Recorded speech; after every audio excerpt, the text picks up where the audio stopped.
Good morning, everyone. And the title of my presentation is Combining Experimental and Numerical Analysis to Estimate Stress Field along the surface crack front.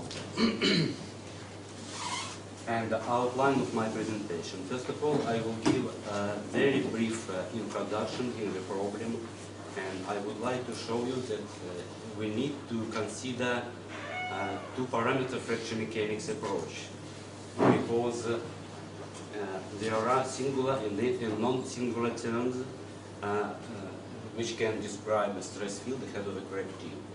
After that, I will try to explain why we need to have and develop a combining experimental and numerical approach. And I will illustrate applying of combining experimental and numerical method to estimate stress field ahead of the surface crack tip. And some result of calculation fracture mechanics parameter, results and discussion, and after that I will have some conclusion of my presentation. So first of all, I would like to discuss Williams series expansion in three-dimensional crack problem. The stress field ahead of the crack tip is assumed to be described by two parameters. First one is singular term, and next one is non-singular term, T-stress. And we have two components of T-stress. First one is Txx, which is parallel to the plane of crack, crack plane. And second one is Tzz, which is along the crack front. And why we need to consider and introduce into our consideration T-stress? We need to consider the stress because the stress can be used to describe in plane and out of plane constraint ahead of the crack tip. And now I would like to show just a few effects of T-stress in fracture mechanics. First one, the value of T-stress, I'm talking about just the Txx stress. And value of T-stress is sensitive to loading mode, specimen configuration, and specimen and crack sizes. Secondly, the T-stress can explain also why dynamic critical stress intensity factor is higher than the static stress intensity factor. Positive T-stress strengthens the triaxial stress state at the crack tip and resulting in a smaller plastic zone, while negative T-stress leads to the opposite, I mean a larger plastic zone. It has been also noted that the very slow regime particular growth rate decreases with T-stress increase. Analytical and experimental studies show that the T-stress can be used as a measure of constraint ahead of the crack tip. And finally, it has been seen that T-stress has an influence on crack propagation after initiation. Negative T-stress values stabilize crack path. In opposite, positive T-stress value induce a crack bifurcation. And question is why we need to use a combining experimental and numerical approach in fracture mechanics to estimate stress field in the vicinity of crack tip. And I would like to notice that operational loading condition of in-service engineered component can strongly differ from design condition due to crack or notch-like defects, assembly and residual stress. So if you will have a real in-service engineering component, you will need to estimate applied loading for this component and estimate real loading conditions. In this case, evaluation of loading condition can be based on comprehensive comparison between deformation response for measuring points on the surface obtained experimentally and from numerical solution of corresponding boundary problem of solid mechanics. it allows us to estimate the singular and non-singular terms for a real engineered component. So we need to have information about displacement on the surface of real engineered component. After that, we need to use some numerical procedure to estimate a real loading of component and calculate a stress field ahead of the correct tip. So this problem can be decided by the following methodology and computational procedure. To measure displacement on the surface of real engineering structure, we need to change stress state, and in this case we need to apply some additional exposure. It could be, for example, change applied load or some drill hole ahead of the correct tip, for example. In this case, it's possible to measure deformation response on the surface for few points on the surface. So we will have, in this case, we will have some deformation response on applied load. At the same time, we need to generate some and create some finite element model of our engineering component. And for this finite element model, we need to consider some search parameters. It could be correct sizes and applied loads, and calculate deformation response. And we will have a deformation response. And the second step is to calculate objective function which reflects discrepancy between measured deformation response and calculated computed deformation response. After that, we will need to determine a new search parameter according to minimization algorithm, and repeat this procedure again and find out real applied loads on our engineering structure. So, finite element method allows us to solve the problem taking into account specific of configuration, loading conditions, and material behavior in analyzed volume ahead of the correct tip. And in this case, responsive band is a mathematical analog of a numerical model for analyzed solids, which allows us to replace it in the frame of a problem under consideration.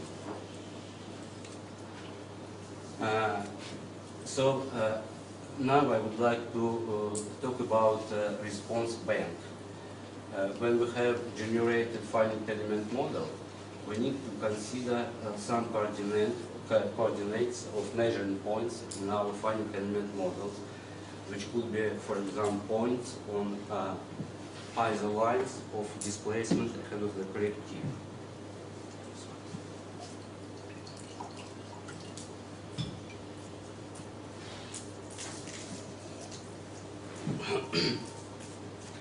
After that, we will use some current searching parameter, a different combination of applied loads and configuration of and size of correct tip, of crack, and we will calculate deformation response and compliance in selected points. And in this case, we will generate response bank containing compliance.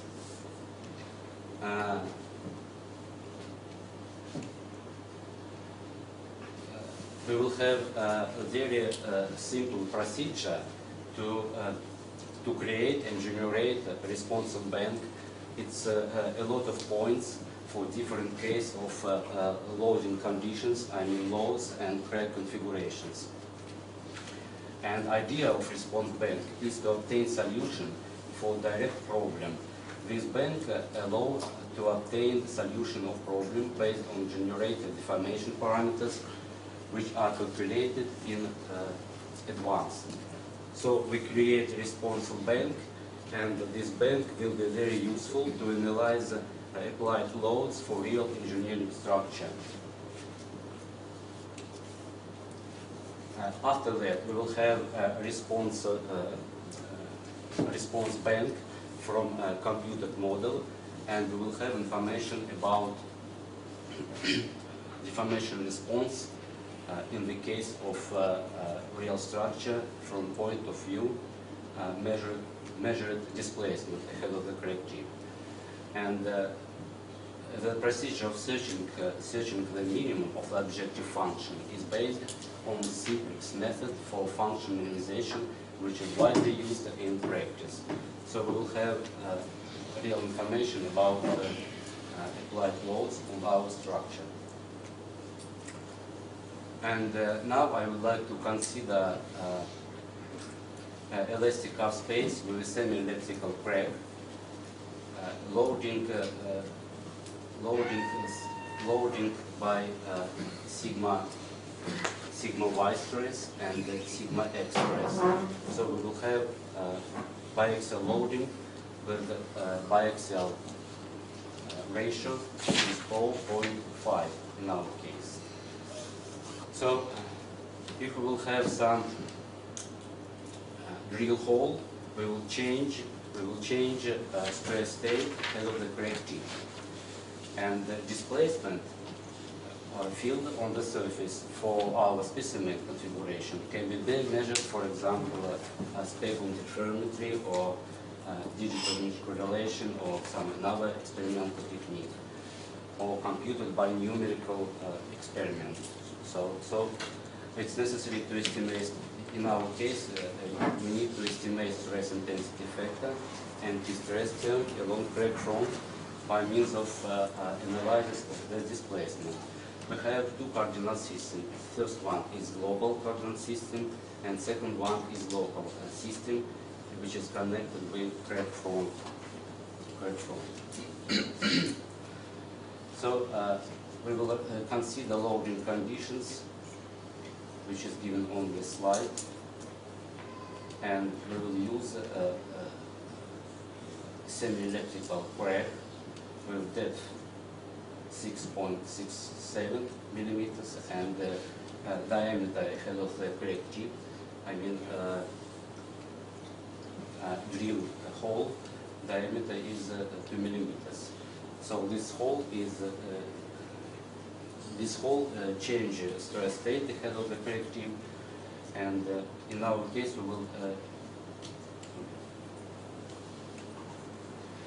we will use numerical procedure to estimate stress state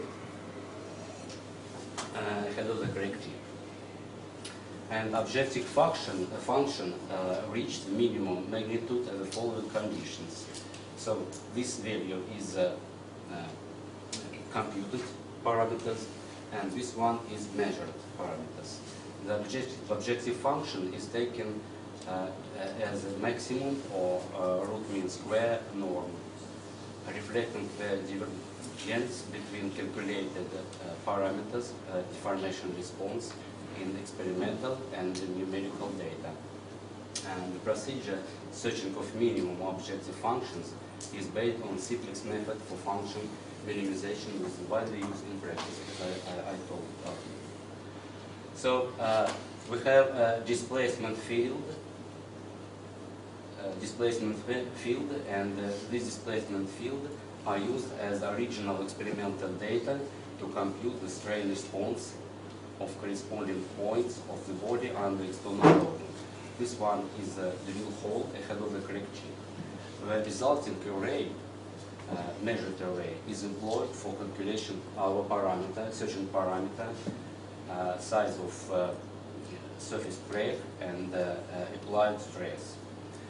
By minimization of objective function, comparing experimental and the numerical results. So we haven't a real displacement field obtained from experiment, but in our case we have used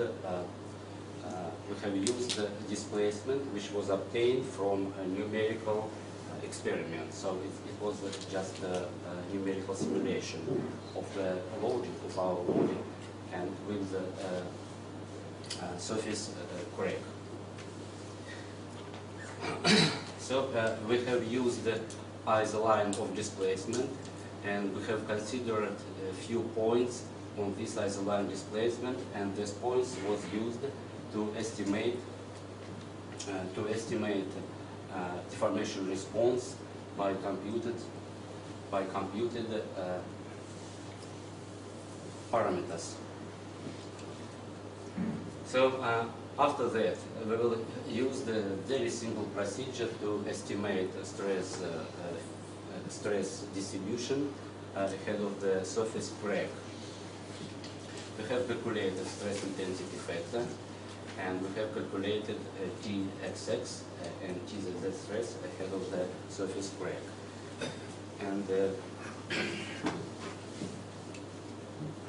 And how we have calculated T stress and the stress intensity factor. And you can see a very simple procedure. So we have considered points behind of the crack tip on the crack surface, and calculation for each 2 points. We will obtain stress intensity factor, and real stress intensity factor, which will be calculated from this procedure, is stress intensity factor at the crack tip. So we will have some extrapolation of this dependence to the crack tip. Similar way, we have used to estimate Txx and Tzz stress ahead of the crack tip. And you can see some results. Unfortunately, the curve for Tzz stress and Txx stress is not so smooth. I think it's a result of our calculated procedure. But if we will consider more points, more complicated approach, we will consider not just points on the surface of crack, but also ahead of the crack tip in this direction, or it would be useful to estimate stress intensity factor and T stresses along this line for few points. And the third procedure, we will use a lot of lines to estimate T stress and stress intensity factor as average value for this crack, and compare this with the theoretical estimation of the stress. And by means of minimization and averaging process, we will obtain more smooth curves ahead of the crack tip to estimate T stress and stress intensity factor. So we have obtained stress distribution ahead of the crack tip. I mean T stress distribution ahead of the crack tip along surface crack front. And now I would like to concentrate on effect of biaxial iteration on the distribution stress intensity factor and T stress along the surface crack front. It can be seen that curves are very smooth, but there is very strong effect of biaxial iteration on obtained result on T stress distribution along crack front. This is a middle plane or deepest point of a surface crack, and here is the surface. So it can be seen that Txx is constant at the deepest point of surface crack. So finally, I would like to give some conclusions. Combining experimental and computational methods can be employed for estimating in-service loading conditions. The singular and the non-singular stress terms in the series expansion of three-dimensional elastic stress component along the surface crack front. The proposed method is based on comprehensive comparison between deformation response obtained experimentally and from numerical solution of a corresponding boundary problem in solid mechanics. the distribution of singular and non-singular terms along the correct front is computed. And thank you for your attention.